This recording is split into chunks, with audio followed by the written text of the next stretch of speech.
আমাদের আর একটু ভ্যালিডেশন বাকি আছে এখানে, সেটা কি বলেন, কি কি বাকি এখন?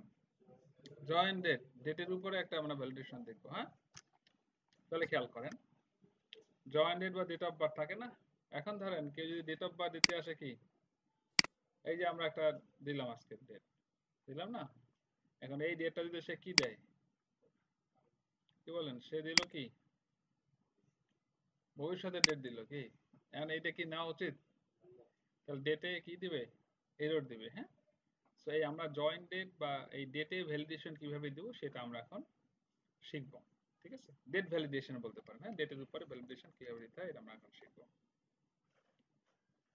ওকে, তাহলে চলুন আমরা আমাদের আইটেমে চলে যাই। কোথায় দিব এটা? ডেট অফ বার্থ, এখানে আমরা ভ্যালিডেশন দেব। ঠিক আছে, আচ্ছা, এটা প্রপার্টি মনে আছে তো আমাদের? হ্যাঁ, ডেটের। ওকে, নাও এটা ধরে আমরা কোথায় যাব? আমরা বললাম ডেট অফ বার্থ কি ভ্যালিডেশন। ওকে, আচ্ছা, এখন এই ভ্যালিডেশনে দিব কি এক্সপ্রেশনেই তো ঘটনা, তাহলে এটা হবে হলো function body returning error text. কি হবে? Function body returning error text. তো এই যে আমি করতেছি, আপনি বুঝে ফেলতেছেন না যে কোন টাইপের কাজে কোনটা ইউজ করতেছেন, এভাবে আপনি ফিউচার ইউজ করবেন। Function body returning error text দেওয়ার সাথে সাথে আমাদের এখন কি করতে হবে, এখানে একটা কোড লিখতে হবে। কোডটা আমরা অনেকভাবেই লিখতে পারি, এখান থেকে সরাসরি লিখতে পারি, আবার ওদিক দিয়ে লিখতে পারি।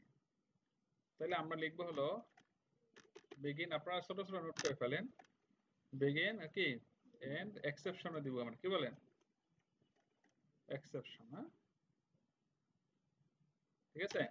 আচ্ছা, তো এখানে আমরা ডিক্লেয়ারও দিব, কারণ আমাদের ওই যে ডাটাটা ওইটাকে আমরা ট্যাগ করে নিয়ে আসবো। কোন ডাটা বলেন? এই যে ভি আন্ডারস্কোর ডেট, হ্যাঁ ভি ডেট, এটা ডাটাটা কি বললাম, ধরেন ডেট, এখানে আমরা অ্যাসাইনমেন্ট অপারেটরে ওই আইটেমটাকে বলবো। কোন আইটেম, কোন আইটেম? এই যে এই আইটেমটা। হ্যাঁ, এই আইটেমটা, এই আইটেম কোনটা, এটা দেখেন, এটা কিন্তু একটা ওই যে কোশ্চেন মার্ক আসছে না, এটা কি আছে, ভুল আছে। ভুল আছে মানে এটা এখনো ঠিক হয় নাই, ঠিক করতে হবে। সেখানে যান, এখানে আমরা বলবো যে ডেট অফ বার্থ থেকে এইটাকে আমরা ধরায় দিয়ে আসবো। অবশ্য কি ইউজ করতে হবে, বলুন। তখন আমরা একটা ভ্যারিয়েবল নিলাম, আপনি এটা এইভাবে স্যার অন্যভাবে করতে পারেন। এটা হলো আমরা ডিক্লেয়ার বিগিনিং শিখলাম, ডিক্লেয়ার তো ইউজই করলাম না কোথাও, তাই না, এটা ইউজ করলাম না, এটা এইভাবে সারাও করা যাবে। দেন আমরা এখানে বলবো কি ইফ, ইফ বললে আমাকে কি বলতে হবে বলেন, এন্ড ইফ। ইফ বললে কি বলতে হবে, এন্ড ইফ। এখন আমরা এই যে ভি ডেট, সব ঘটনা কোথায়, এইখানে কোথায় বলেন, এইখানে আমরা বলবো যে এটা যদি কি হয় বলেন, শেষ ডিজিটের চেয়ে কি হয়, বড় হয়, তাহলে আমরা লিখবো ইফ এটা যদি কি হয় গ্রেটার দেন, এখন টু ডেট করে আমরা ওই ডেটটাকে কনভার্ট করে নিব, সিজ ডেট। এরপর এখানে কি দেব, ফরম্যাট মাস্ক। তো আপনি যে ফরম্যাট ইউজ করবেন, যেমন আমাদের ওখানে কোন ফরম্যাট আছে, নো, ওই বাইরে আমরা তো ফরম্যাট চেঞ্জ করি নাই। ডিফল্ট ফরম্যাট কোন, কি কি বলেন তো, আগে মাস, তারপর কি ডিডি, তারপর কি এইখানে যেটা আছে, বাকি ওয়াই ওয়াই বা আর আর দিলাম। বুঝছে কিনা? এখন কিন্তু ডেট এটা আছে, বাই ডিফল্ট ডেট ফরম্যাট কোনটা আছে, আমি তো পাল্টাই নাই। তাহলে যদি না পাল্টাই থাকে, যেটা যে ডেট ফরম্যাট থাকবে ওই ফরম্যাটটা আপনি ইউজ করবেন। বুঝছে কিনা? যে ডেট ফরম্যাটেডটা সেটা ফরম্যাটে ইউজ করবেন। দেন, দেন কি হবে, দেন সে কি করবে বলেন, রিটার্ন করবে, R E T U R N, return. এখানে তাকে কি দিব বলে, আমরা একটা মেসেজ দেব। এখানে বলে দেব যে তার মেসেজ, এরর মেসেজ কি হবে। এখানে কিন্তু সিঙ্গেল কোটেশন বলবো কি, ভাই ভাই date of birth current date, হ্যাঁ তো আর শেষ ডেট বুঝতো না, বুঝবে নি, কারেন্ট ডেট এর চেয়ে বড় হতে পারবে না। সরি, সরি বলে দিবেন, সরি। ওকে, তাহলে আমি ইফ ইউজ করলাম একটা, আমাকে এখন কি ইউজ করতে হবে? আমাকে এখন এখানে এলস, এলস কি হবে? যদি এইটা হয় তো ভালো, না হলে কি হবে বলেন, বলেন নাল। দেন সেমিকোলন দিয়ে আমরা এটা শেষ করবো। আচ্ছা আমি এটা বড় করে দিই, তার মানে আপনাদের দেখতে সুবিধা হয় না। দেখেন, দেন এক্সেপশনে কি লিখবো? when others then a null, এখানে একটা দিলে হয়। রিটার্ন, রিটার্নও লিখতে পারেন, নাও লিখতে পারেন, রিটার্ন লিখলেও হয়, না হয়, একই কথা আর কি। লিখতেও পারেন, না রিটার্ন না। বুঝলাম কিনা বলেন? ওকে, তাহলে দেখি আজকে কাজ করে কিনা, চলেন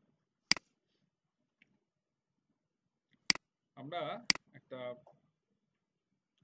এতে যাই, ডাটা দেখি, কি বলেন? তাহলে আজকে কত তারিখ? 30শে নভেম্বর। কি সে কি করলো বলেন? ডিসেম্বরে কত দিল? 16ই ডিসেম্বর কি জন্মগ্রহণ করছে।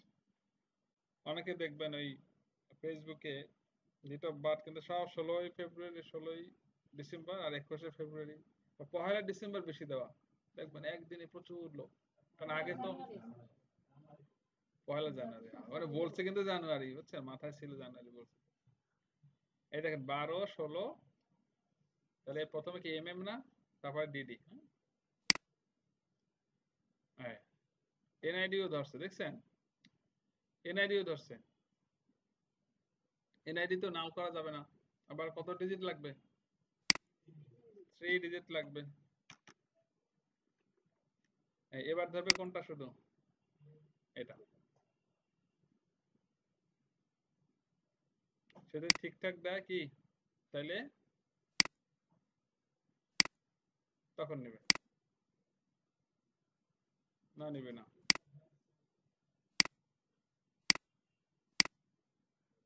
16 দিচ্ছি, এবার নিচ্ছি। তাহলে এইভাবে আমরা চাইলে ডেটের ভ্যালিডেশন দিতে পারবো, ডেট ভ্যালিডেশন। বুঝলাম কিনা?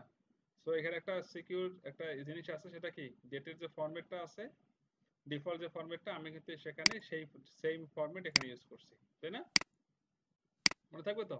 ওইখানে যেটা পরে ওইটা আপনি দেখে নেবেন ওইটা কি আছে, সেটাই ইউজ করলে এইভাবে কাজ হয়ে যাবে। এখন সরাসরি আপনি এই যে ডেটের জায়গায় যে ভ্যারিয়েবলটা নিয়েছেন এটা দিয়েও সরাসরি করতে পারেন, তখন আর ডিক্লেয়ার লাগে না। কিন্তু এইভাবে অনেক সময় এইভাবে কাজ করবেন অনেক প্রোগ্রামে দেখবেন, তখন আপনার কি করতে হবে, এইভাবে বাইপাস করে নিয়ে আসতে হবে। হ্যাঁ, এই জন্য লাইন মতো কাজ করাই ভালো, নিয়মতান্ত্রিক ভাবে। ঠিক আছে, ক্লিয়ার?